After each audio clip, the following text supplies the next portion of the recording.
Marvel, Marvel, Marvel, Marvel, Marvel.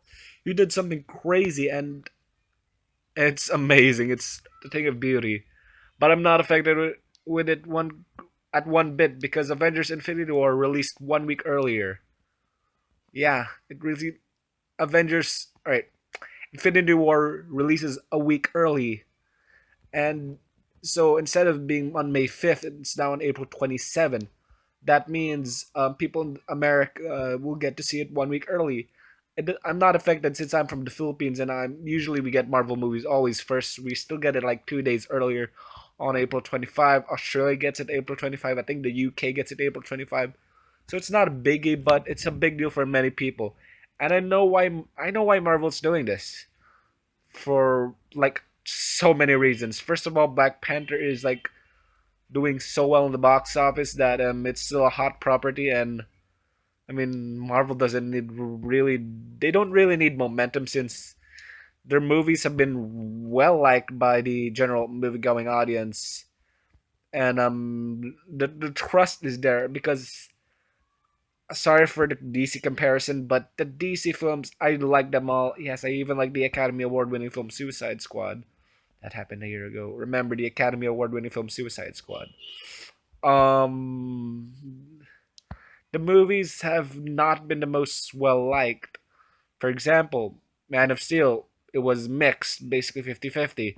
Then Batman v Superman came in. It's like one of the most controversial nerd products out there. It's like there were like debates whether BBS was good or bad.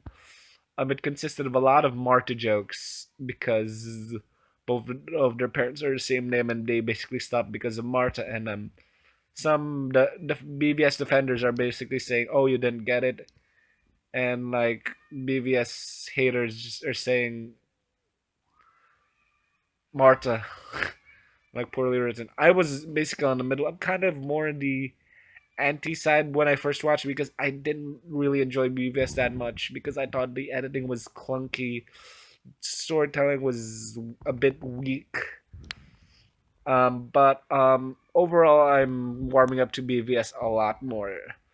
Then Suicide Squad came and it people don't like it, and it was basically like Warner Brothers like oh they don't like BVS because it's dark. Let's lighten the tone a bit.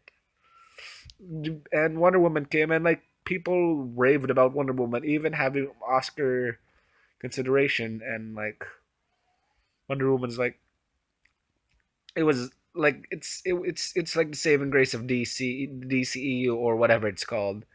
Then Justice League came and it did okay. There was like the controversy over the Snyder cut, whether because Zack Snyder did not finish. Some people said he was fired, and Warner Brothers just used the death of his daughter to cover up like that guy was fired, and they brought in Joss Whedon to finish the film. Though Zack Snyder still got director's credit on Justice League, a lot of people said that Joss Whedon tampered a lot with his original vision and basically made his own film. And I can see that argument since there were a lot of scenes that did felt very Whedon-esque.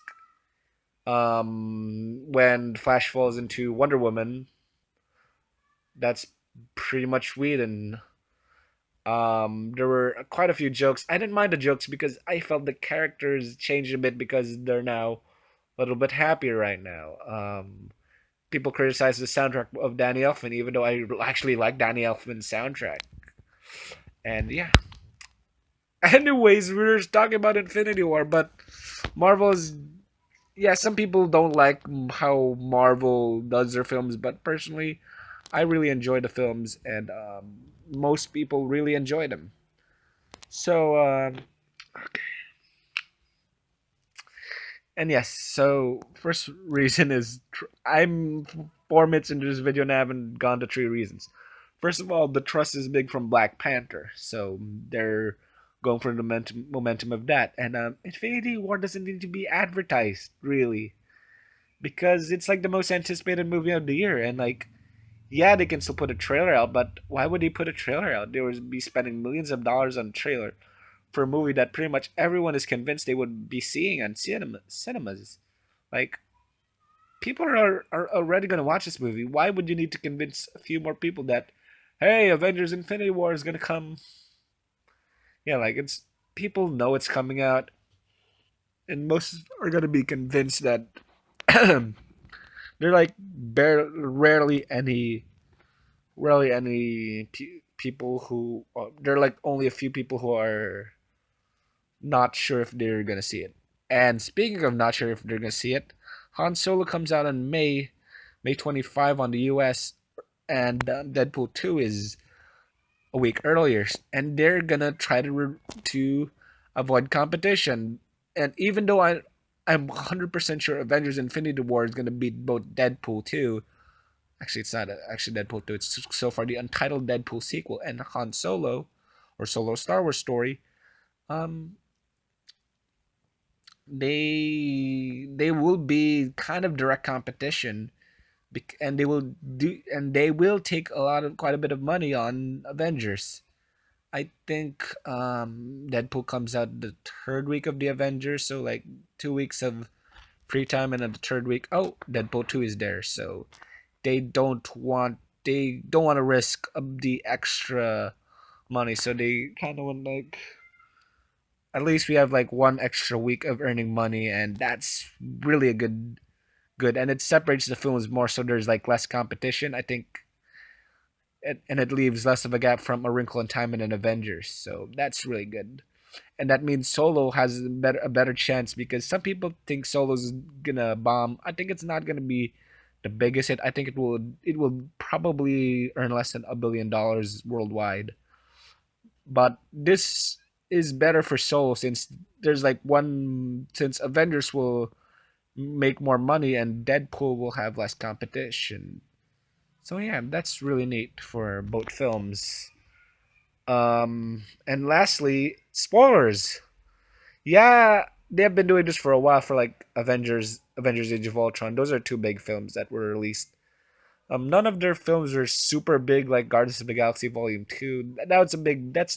Those are Thor Ragnarok, Spider-Man Homecoming. Those are big films, but they're not like really like, oh my god, you have to see it or else you're gonna get spoiled like a Star Wars movie. Infinity War is an event film, and yeah, spoilers are gonna be plentiful.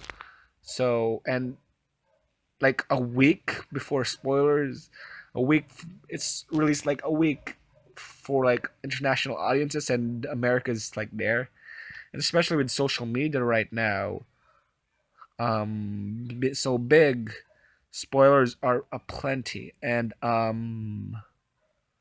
I've been spoiled by Star Wars: The Last Jedi even before it was released, and that wasn't wide. There were like leaks, and leaks can actually cause spoilers to happen, and that's not really that good of a thing. So they're trying to help their fans avoid spoilers, and guess what? It's a win-win situation. They cannot lose at all in this situation. First, they earn more money. Second, they satisfy the fans with an earlier release date. And third, less spoilers for everybody. Everybody's happy. Except for Film Gob.